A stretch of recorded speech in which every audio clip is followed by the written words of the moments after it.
Hi everyone. Hi.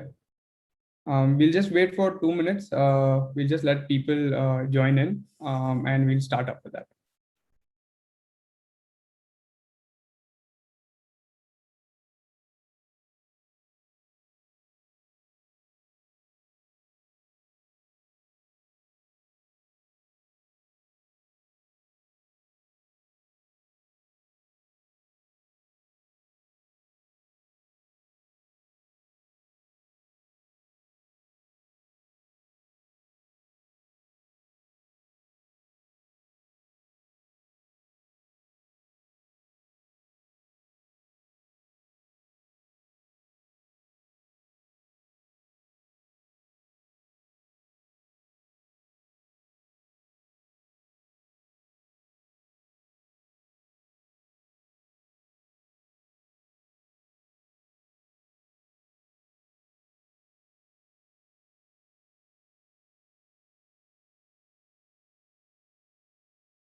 Hi everyone. Hi.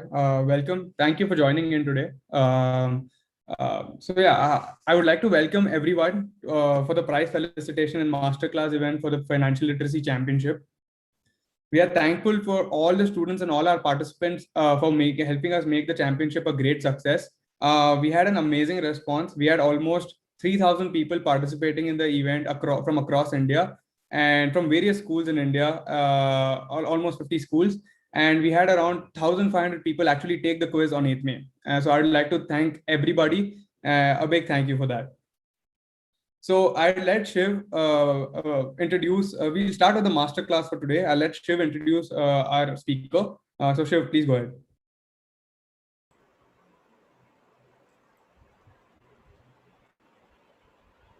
So introducing Mr. Sankarshan Basu, who's a professor at IIM Bangalore for Finance and Accounting. He has taken out his time for taking this masterclass on the importance of financial literacy for teens, for both parents and children. So I would like to hand it over to Sankarshan Basu, sir. Thank you so much for your time, and please do let us know what is the importance of financial literacy and how things can be done for parents and children on financial matters. Over to you, sir. Thank you. Thank you, Shiv. Thank you, Mitul. And a very good evening, rather, on a Saturday evening to all of you out there, parents and students who are tuned in, who have logged in to listen to this, and more importantly, who've taken part in the financial literacy quiz and on 8th of May last Saturday, and have still kind of taken the effort to join in. I also extend my hearty welcome to all of you for this event. Financial literacy is something which is actually, nothing new, but interestingly has suddenly become of much larger importance in recent times. It is not something that has just suddenly come up in the last 3, 4, 5 years or so, or 10 years. It has always been there. It has always been there under the, and in some sense, we have not had a formal structure or a formal education mechanism around, financial literacy and all of that. And it was expected to be this kind of natural life skills which one would learn as one, grew and as one kind of got older, and then from being a kid to a teen, to a young adult, to an adult, and as one progressed through life. So that was a normal expectation in terms of financial literacy. And this is, by the way, not just true in India, but this was true across the world. And this model kind of significantly fell flat in 2007, 2008, when the US and the world, and particularly the US markets, kind of were hit with this biggest financial crisis in decades. And what we today term as a global financial crisis. Probably the biggest crisis in the financial markets to hit since the Great Depression of 1929 to 1936. And one of the things that people figured out, or that came out as an outcome of that, is because there was a lot of mis-selling of products that had happened. And hence, people had bought or people had got into products which they were not really aware of, which they didn't really know what it meant, what was the implication, and what it kind of accounted for. And therefore, when things didn't go their way, suddenly the losses started mounting, and they didn't know what to do and how to unwind, and you had the whole crisis kind of evolve. Yes, you can argue, and one could argue that why were such products sold? At some level, yes, maybe such products shouldn't have been sold. But then, look at it this way. The easiest comparison that I can kind of bring into this is to kind of argue that, look at fire. Fire is useful to us in a number of facets of life.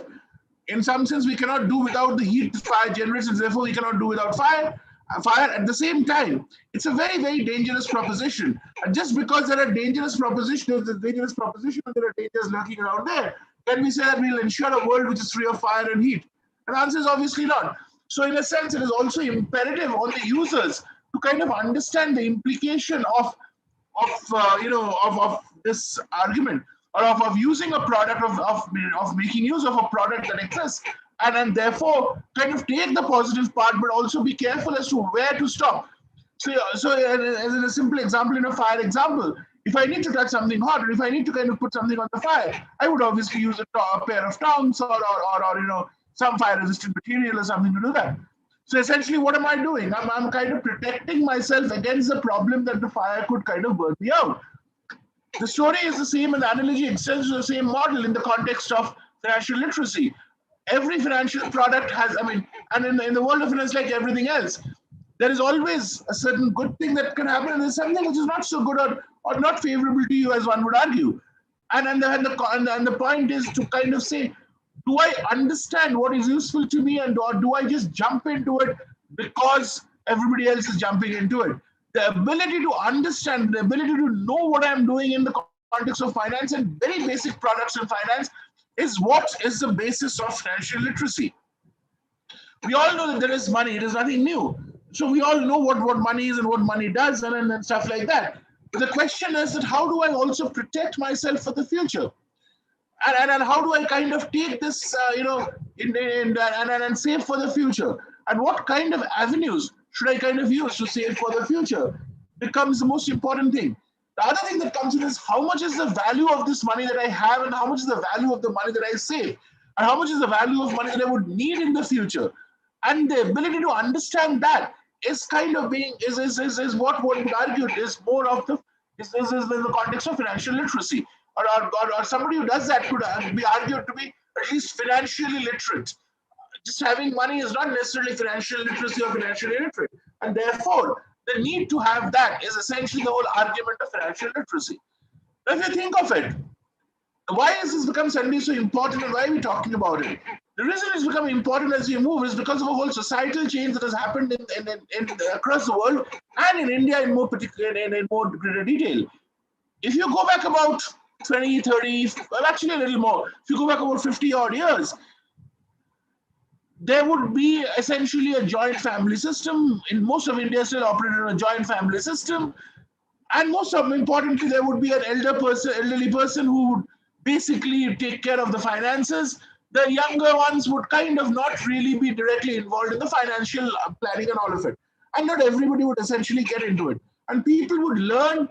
Some people would essentially learn by experience to kind of do it. Not that they would do everything correctly, but they would learn by experience, and therefore they would be a little more prepared than others were. This worked in two contexts. One, when you had the ability to gain the experience before you actually handle it. And second, the kind of financial products that existed were not very complicated. They were fairly straightforward products. So you actually kept money in the bank, you held money, that's about it. And a very fledgling stock market that existed. Now, as we evolved over time, over the last 50 years, two things have happened. On a societal platform, this whole argument of financial literacy has joint family system has kind of broken down into having nuclear families. And today, kids with at the age of about 20, once they go to college, so pretty much kids by the age of 18 or 19 are independent on their own, and therefore they also need to kind of start managing their financial, prospects and financial activities, which is actually an important argument, because then the whole point is, do I know what to do? And that is where the financial literacy comes in. The second thing that has also come in is obviously the whole argument of the huge amount of development in the financial product space. Take a very simple example. All of us today live and have credit cards. Kids also know what credit cards are. All you young children out there who are listening obviously know what a credit card is. Some of you, a little elder ones of them, might even have access to an add-on credit card of your parents. Now the question is, how does the system work? And if you do not understand how the system works, you are likely to, you might end up spending way too much than what you can actually afford to pay back, and what the cost of payback and things like that come in. So obviously, therefore, the need to understand the product space, the need to understand the basis becomes extremely important, and that is what financial literacy is actually all about. And more, and as a follow-through of this financial literacy argument gets you two things. One, it kind of then allows you to create your own independent space in the context of financial planning and in the context of the financial security. And it gives you a confidence that you are better prepared to face the future in a manner that you want to, in doing things that you would want to do, and not because, not what somebody else, not based on the, the will or approval of somebody else. Yes, you might still take your parents' advice, but you then have the ability to make a decision, to kind of think about it, and even at times advise your parents as to what could be a potentially better opportunity. And that's what is the whole gamut or the whole logic of financial literacy. You see, coming back, if I look back, each one of us at any point in stage, and all of us today are particularly this is directed more to the parents, all of us have had to face certain financial decisions, and have had to take financial decisions at different points in time. Some of us have taken those decisions based on a very mature, planned manner, which is good. But at the same time, there will be some of us who would have, and this does not mean that I have never done it maturely. At times, some of us may have had to take decisions on an emotional platform, on things which are not necessarily mature or thought through. And that's where the whole problem, the whole issue kind of comes in. The more you kind of drive it not based on logic, not based on maturity, emotional maturity, not based on fundamentals, you are actually running a risk, because yes, you can survive today, but that doesn't give you a guarantee what will happen tomorrow. And is that the best utilization of the financial resources that you have? Because remember, all of us have, the quantum of resources may be different, but each one of us definitely have a constraint in terms of the fact that we do not have access to infinite resources. Resources are always going to be scarce. And therefore, we need to plan and budget for those resources very well. Much better. But then the question comes in, where do you start planning? And I'll give you a simple example as to how it happened. So when I went to college, and when I went out of home for the first time, probably, which was when I was doing my master's, about close to 30 years back, an interesting thing happened. So I had a friend, a very dear friend, who's obviously, who's doing extremely well today, based out of the US. He came from Tripura, he came from Agartala, and we were students, we were classmates, batchmates, whatever, at IIT Kanpur. And I remember in the very first, at the end of the first, so I think term started in July, and sometime in early September, this guy, is kind of jumping all over. One day, when we are having, just before lunch, we are going for lunch, this guy's jumping all over because the hostel warden had called him. And so we knew the hostel warden had called him, but we didn't know why the hostel warden had called him. And then this guy comes out all agitated and jumping all over and things like that.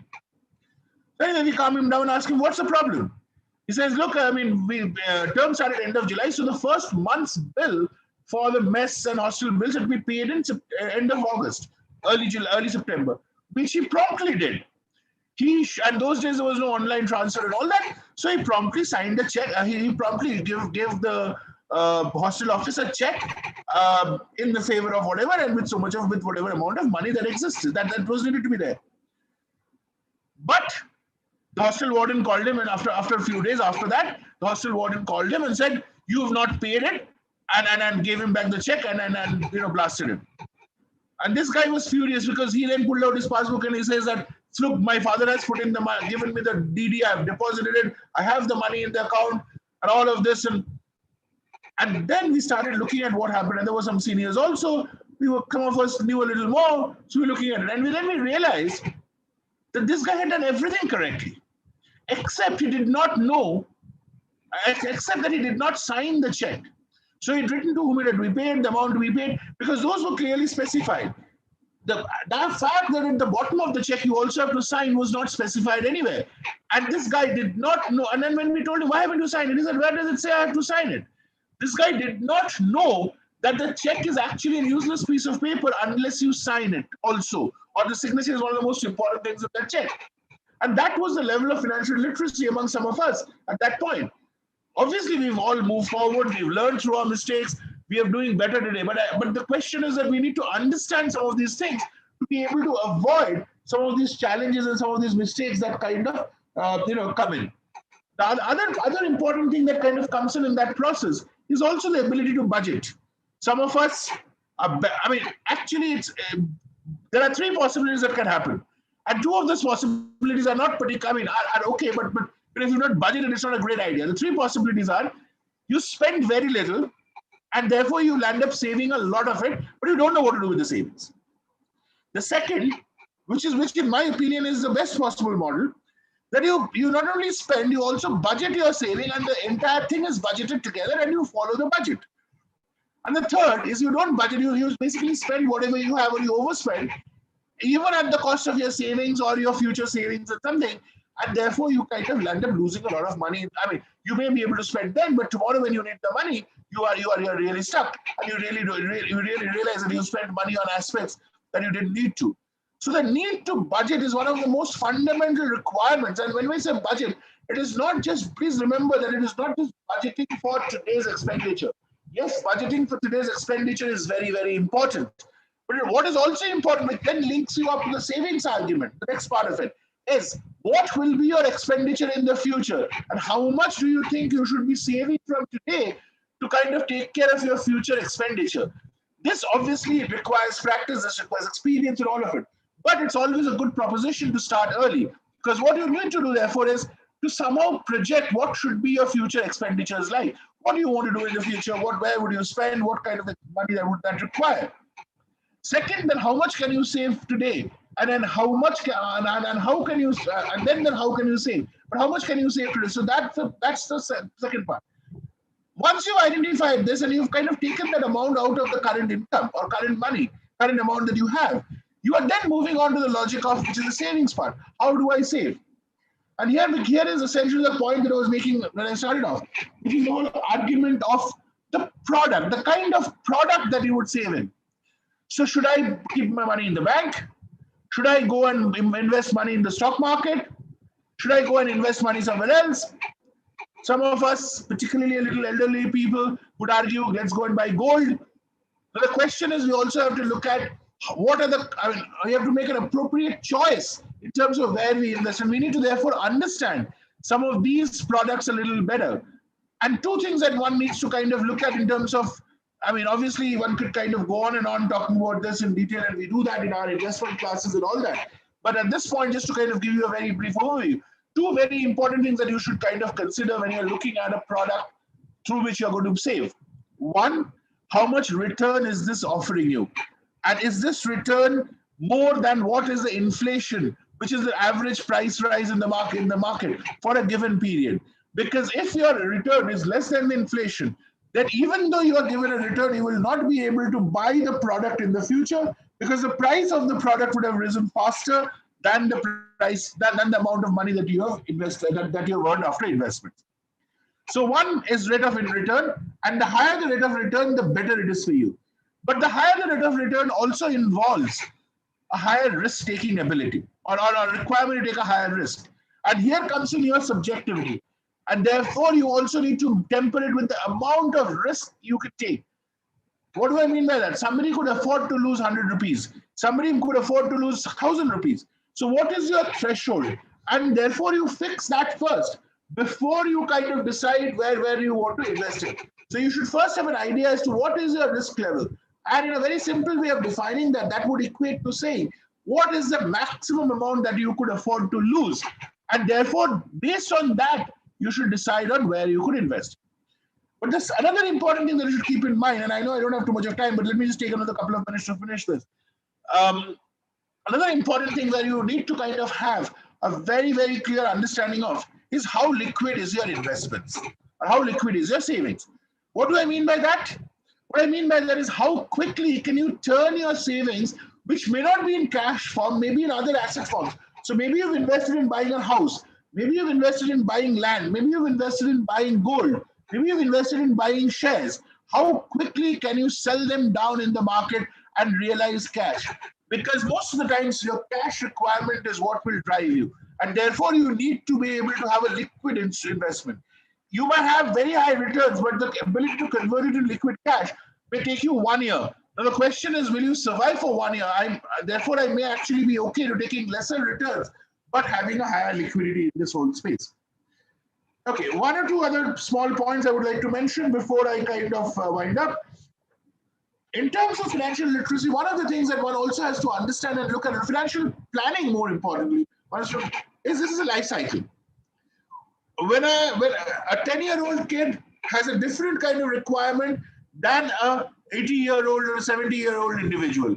And as you move across your lifespan, these requirements keep changing, which basically means that the kind of products that you could have invested initially have also to undergo a change as you move forward in life.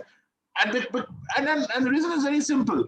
Think of it. If you are a 30-year-old individual, let's say, and you make an investment and you lose a lot of money in that, but you still have another 30 years of your working life left in front of you. And therefore, you have a good possibility of kind of recouping the losses and making it up.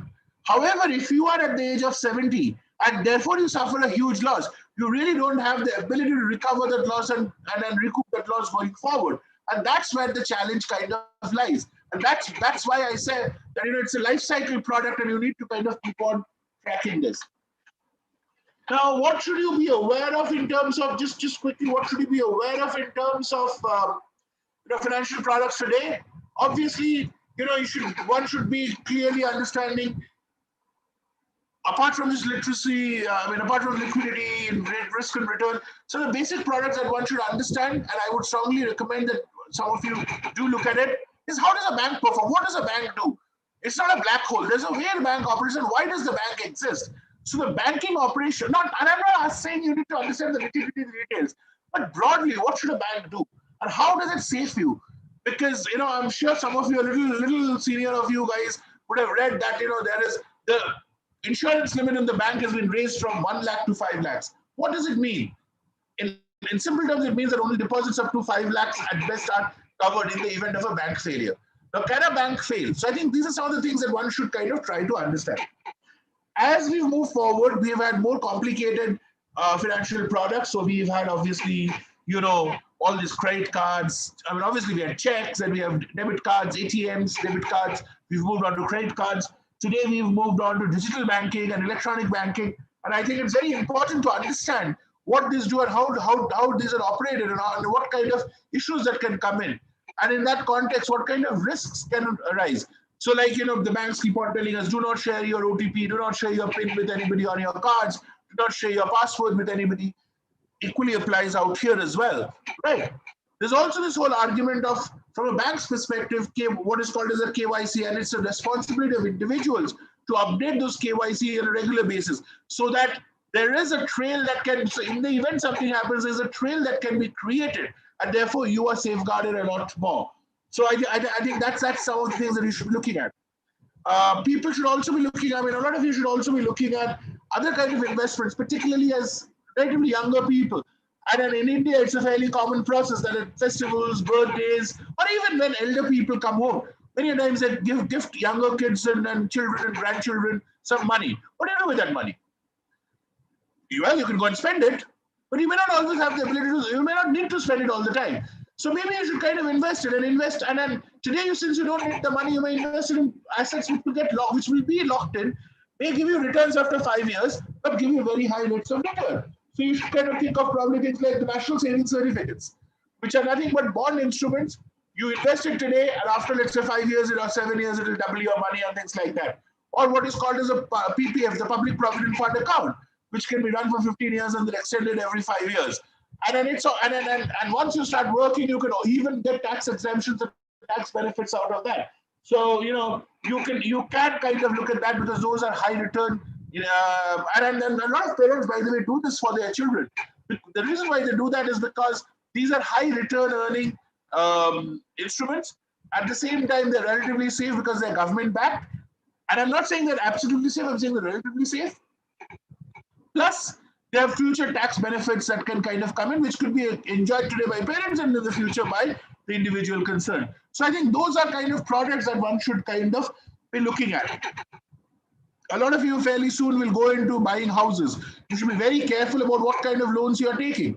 Are you taking a floating rate loan? Are you taking a fixed rate loan? What is a benchmark? And should you mortgage? How much do you mortgage? How do you kind of rescale the mortgage and all these things? In short, do not just go with what the financial advisor tells you. Please understand what you are investing in, what you are doing. And today with Google and everything else, there's so much ability to kind of do a lot of active research and kind of look at it. And I think as young adults, all of you, it is not very difficult for you to kind of do some active research, find out a little more, ask those questions. Do not hesitate to ask those questions to even your parents and whoever is advising you on this as to how to take that forward and how to do that.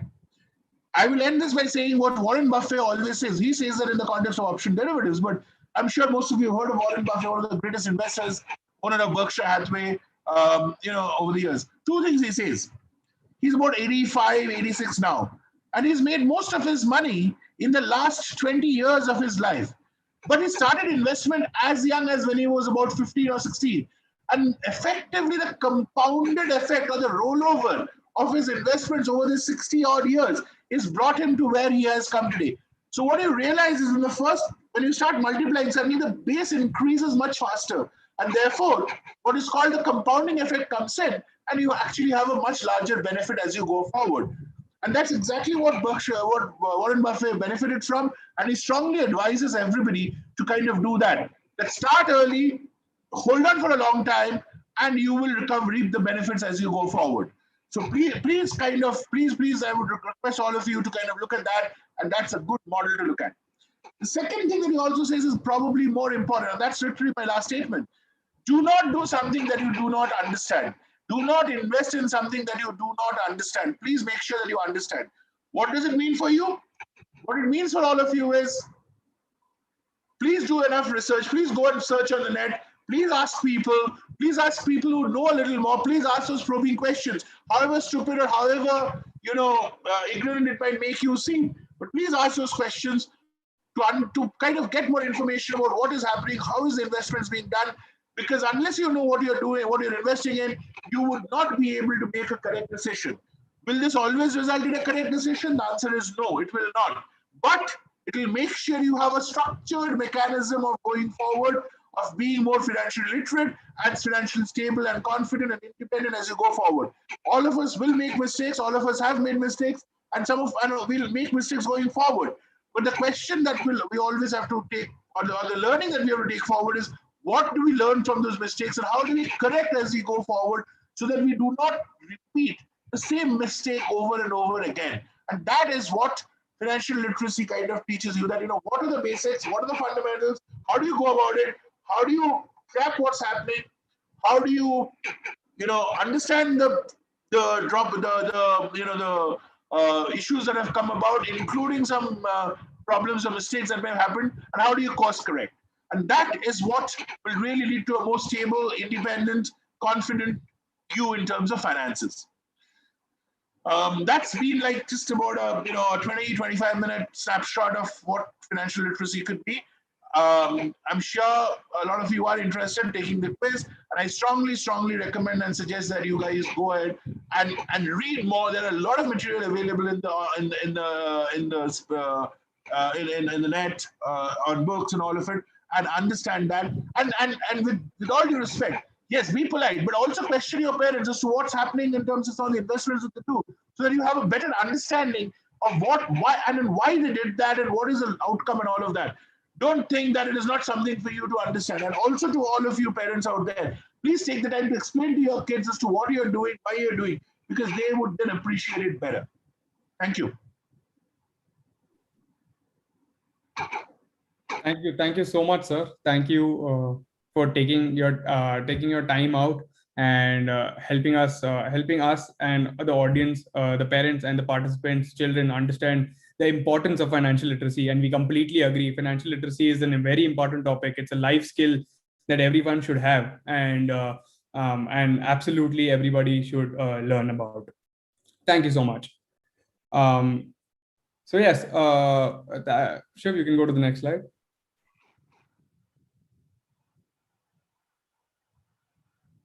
Awesome. Yeah, so we would like to take just 5 minutes before we release the results. I know everybody is very eager to know the results. We just take 2 to 3 minutes to talk about Streak. So yes, we are launching our product called Streak. We have been working on an educational neobank for teenagers, which will not only help you become financially independent, but also give all the teenagers their own cool card, their first card, to not only just transact, but also learn about finance practically, educate themselves about finance, get used to using a financial instrument, and exposing themselves to this and learning all of this. So we believe that Streak will help you not only get your first card and transact, but also transact responsibly. So yeah, all the children out there, go sign up right now. We have an amazing contest going on for our signups. We have opened our early access for Streak. So follow the steps on the screen. Just go to www.streakcard.com. I'll repeat it, www.streakcard.com, and sign up. And once you sign up, you will find a referral link that will be generated for you. Share it with your friends, spread the word, and get all of your friends on board to Streak. All the signups will be able to win a prize of ₹10,000. We'll be announcing the winners soon. So go and sign up. The product is free right now. It'll not be free forever. So yeah, I would recommend go sign up right now. Over to you, Shiv.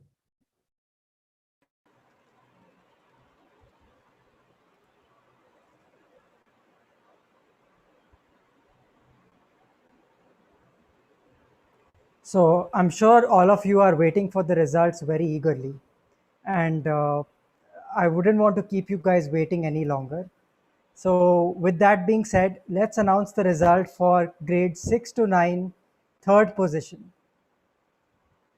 We have Vihan Jakhetia from JBCN International School, Mumbai. He scored 90 marks in 594 seconds. Great job.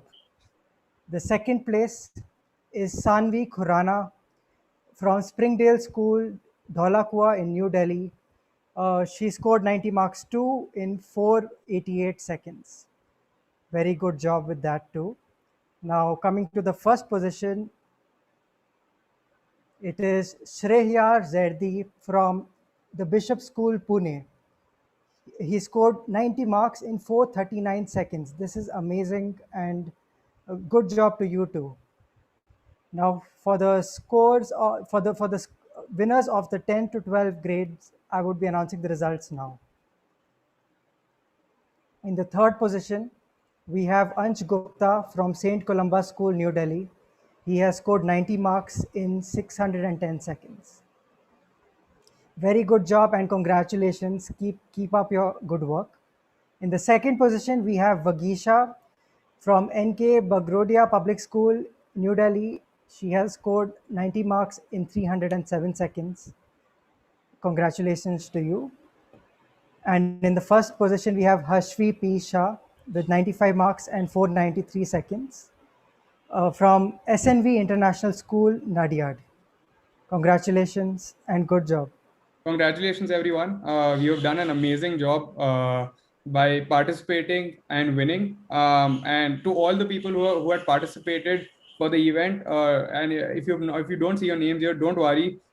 Keep your curiosity high. Keep learning about finance. We'll come up with another quiz again and participate then and win again. That's all I'll say. So yeah, awesome job, everybody. Thank you for participating for the contest, and yes, take care, stay safe at home, and yeah, go sign up for Streak. And before we log out, we would like to thank our partners for the event. We would like to thank Visa. We would like to thank Windual. We would like to thank Finin. And we would also like to thank Yappy. Thank you all. Thank you. And let's stay safe. Thank you guys. Bye. Stay safe.